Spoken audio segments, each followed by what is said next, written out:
मेरा नाम मेधा है, मैं दिल्ली से हूँ। 27 फरवरी 2023 को मुझे पता चला कि ब्रेस्ट कैंसर है और इसका सिम्टम 2 महीने पहले से आने लगा था। मुझे गांठ दिखने लगी थी छोटी सी, और जब टेस्ट करवाया 2 महीने बाद तो पता चला, डॉक्टर ने कहा कि हाँ आपको कैंसर है। Mrs. Medha had approached us for the treatment of carcinoma breast.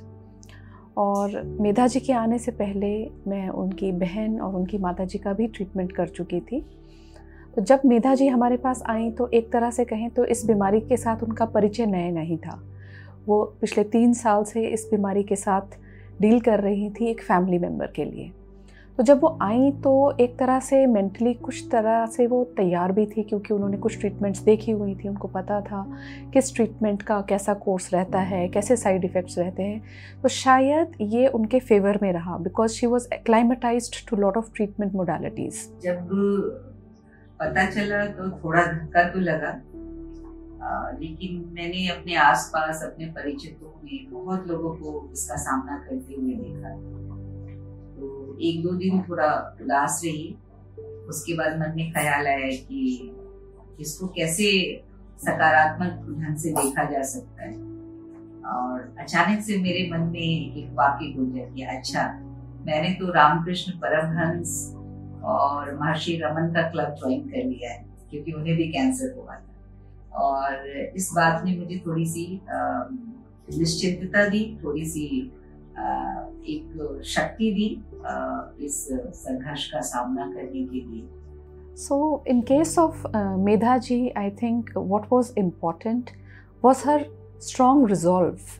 You know, from her inside, she was so much motivated that she has to get rid of this disease somehow or the other. That was one of the most important highlight in her journey.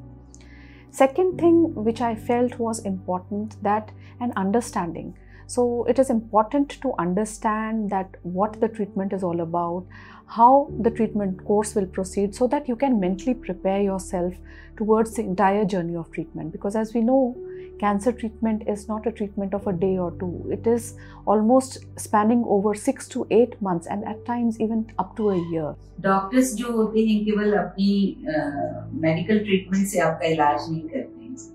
उनकी presence, उनका aura, उनका व्यवहार भी आपको ठीक करता है। बल्कि मैं तो कहूँगी कि उसका बहुत बड़ा योगदान होता है, बहुत बड़ा रोल होता है। डॉक्टर कनिका का जो पूरा व्यक्तित्व है इतना डायनेमिक, इतना वाइब्रेंट, इतना पॉजिटिव है कि लोग तो मतलब मुझे लगता है कि जो मरीज है ना, वो अपने आप ही उनको देख के ही हील हो जाते हैं उनके प्रेजेंस में। और मुझे याद है जब मैं पहली बार गई थी तो बाहर उनके कैबिन के बाहर इंतज़ार कर रही थी, कुर्सी पे बैठी थी और वो कहीं से आ रही थी और उनकी नज़र मेरी ओर पड़ी।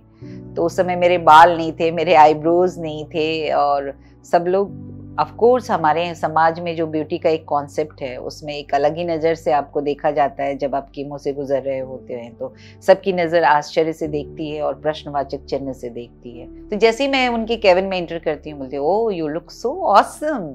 सो देखिए, कैंसर के समय की भी एक अपनी ब्यूटी होती है और अपना एक फैशन ट्रेंड होता है। So you look so amazing in this.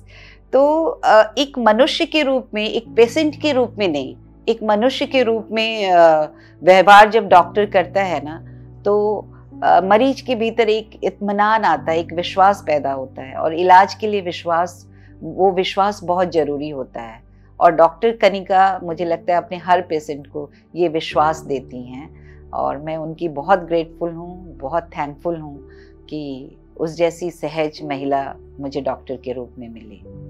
So I'm really proud to see how Medha ji has broken that stigma and come forward, and she has arranged talks for her students as well, so that she can, you know, spread the word that what are the causes of cancer, what are the preventable cancers, and how one can change one's lifestyle to reduce the risk. So this is really appreciable, and I think if more and more survivors come forward, then we will be able to spread the word of cancer awareness much better than we as individual doctors. तो मैं कह सकती हूँ कि ये पूरी 1 साल की यात्रा एक तरह से मेरे न्यू बर्थ की यात्रा रही, पुनर्जन्म की यात्रा रही, और इसमें बहुत सारी इतनी सुंदर अनुभूतियाँ दी इतने सारे सुंदर अनुभव दिए कि मुझे वो दुख, वो शारीरिक कष्ट नहीं याद है।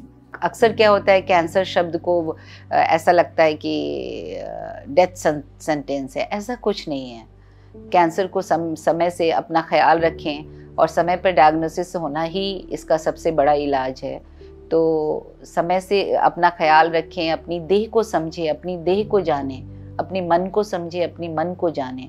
और अगर हम साइकोलॉजिकल लेवल पे कहें तो फॉरगिवनेस और वननेस और या practice of love, unconditional love, ये स्ट्रेंथ थी मेरी, मतलब हीलिंग की, other than the medical things, या जिसने मुझे सपोर्ट किया मेरे इलाज में।